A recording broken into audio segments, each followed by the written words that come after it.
వాళ్ళు చేసినది ఆయన ఫామ్ హౌస్ నుంచి ముందుకు వచ్చి చెప్పుకొని చెప్పుకుని కేటీఆర్కి ఏం తెలుసు అండి తెలంగాణకు నా ముందు మాట్లాడమనండి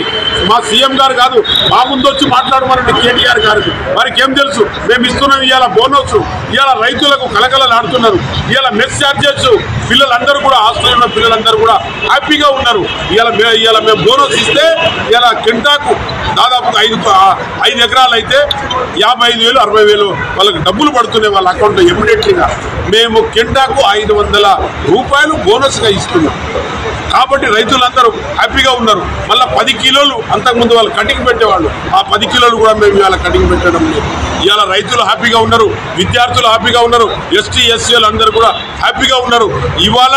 మా సీఎంను మీరేమో అనుకుంటున్నారు కాంగ్రెస్ ప్రభుత్వం 17 సంవత్సరాలు పరిపాలిస్తాం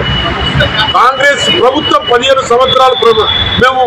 మేము తప్పకుండా పరిపాలిస్తాం ఇవాళ చెప్తున్నా కేటీఆర్కు మా సీఎం గారు రేవంత్ రెడ్డి ఎక్కర్లేదు నేను ఒక్కరి చాలా నాతో మాట్లాడుకో అసలు తెలంగాణ ఇచ్చేటప్పుడు కేసీఆర్ గారు హౌస్లో ఉన్నారా తెలంగాణ ఎంపీలు కొట్లాడితే తెలంగాణ వచ్చింది సోనియా గాంధీ ఇస్తే తెలంగాణ వచ్చింది కేటీఆర్ రాహుల్ గాంధీకి చిట్టి రాయడం వల్ల ఎఫెక్ట్ ఏం లేదు రాహుల్ గాంధీ మమ్మల్ని అడుగుతాడు మా విచారణ తీసుకుంటాడు ఆ విచారణలో ఆయనకేం చెప్పాలో మేము అది చెప్తాం వాళ్ళు చేసే మూర్ఖత్వం ఎంత అప్పులు చేసిండు ఈ రాజ్యానికి దేశానికి తెలంగాణ దేశానికి బిచ్చగతి లేకపోతే దాన్ని తీసుకొస్తున్నాం మేము ఇలా వారి కేటీఆర్ కు ఖబర్దార్ కేటీఆర్ నువ్వు ఇంకోసారి మా విషయం నీకు ఎప్పుడైనా మేము అడిగినామా